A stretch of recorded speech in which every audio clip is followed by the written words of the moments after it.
Welcome to NG Stories. Please like, share and subscribe for more amazing videos. Chetak Maharana Pratap के वफादार घोड़े का नाम था, जिसने हल्दी घाटी की लड़ाई में अपना बलिदान देकर महाराणा प्रताप की जान बचाई थी। हल्दी घाटी के युद्ध में मुगल बादशाह अकबर और महाराणा प्रताप के बीच जमकर संग्राम चला था।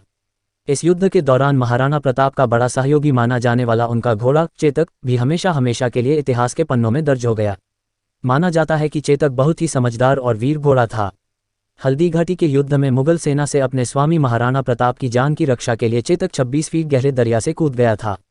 हल्दी घाटी में बुरी तरह घायल होने पर महाराणा प्रताप को रणभूमि छोड़नी पड़ी थी और अंत में इसी युद्धस्थल के पास चेतक घायल होकर गिर गया था और उसकी मृत्यु हो गई। आज भी चेतक का मंदिर वहां बना हुआ है और चेतक की पराक्रम कथा वर्णित है। चेतक काफी उत्तेजित और फुर्तीला था और वो खुद अपने मालिक को ढूंढता था।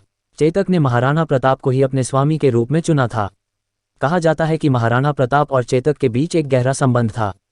वास्तव में यदि देखा जाए तो महाराणा प्रताप भी चेतक को बहुत चाहते थे। उस समय चेतक की अपने मालिक के प्रति वफादारी किसी दूसरे राजपूत शासक से भी ज्यादा बढ़कर थी। महाराणा प्रताप के घोड़े का रंग नीला था। इस कारण से महाराणा प्रताप को कई किंवदंतियों में नीले घोड़े का सवार भी कहा गया है। चेतक की विशेषता थी कि वह 318 किलो वजन लेकर सबसे तेज दौड़ और ऊंची छलांग लगा लेता था। क्योंकि लंबे तगड़े 7 फीट 5 इंच ऊंचाई वाले महाराणा प्रताप का वजन 110 किलो के करीब था, साथ ही वे युद्ध में 72 किलो के कवच धारण करते थे। वे 80 किलो का भाला और कई किलो की तलवार अपने साथ रखते थे। 318 किलो वजन उठाकर सबसे तेज दौड़ने वाला और सबसे ऊंची छलांग लगाने वाला घोड़ा था महाराणा प्रताप का चेतक। एक अरबी व्यापारी 3 घोड़े लेकर महाराणा प्रताप के समक्ष प्रस्तुत हुआ, जिनके नाम चेतक, त्राटक और अटक थे।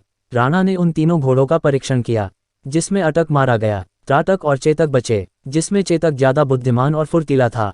प्रताप ने चेतक को रखा और त्राटक को अपने छोटे भाई शक्ति सिंह को दे दिया।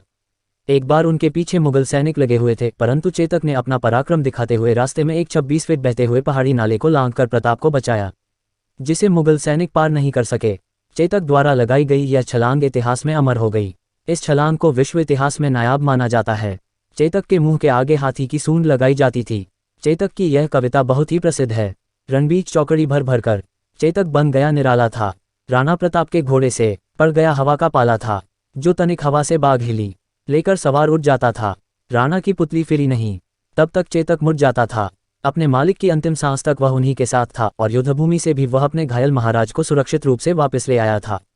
इस बात को देखते हुए हमें इस बात को वर्तमान में मान ही लेना चाहिए कि भले ही इंसान वफादार हो या ना हो, जानवर हमेशा वफादार ही होते हैं। धन्यवाद।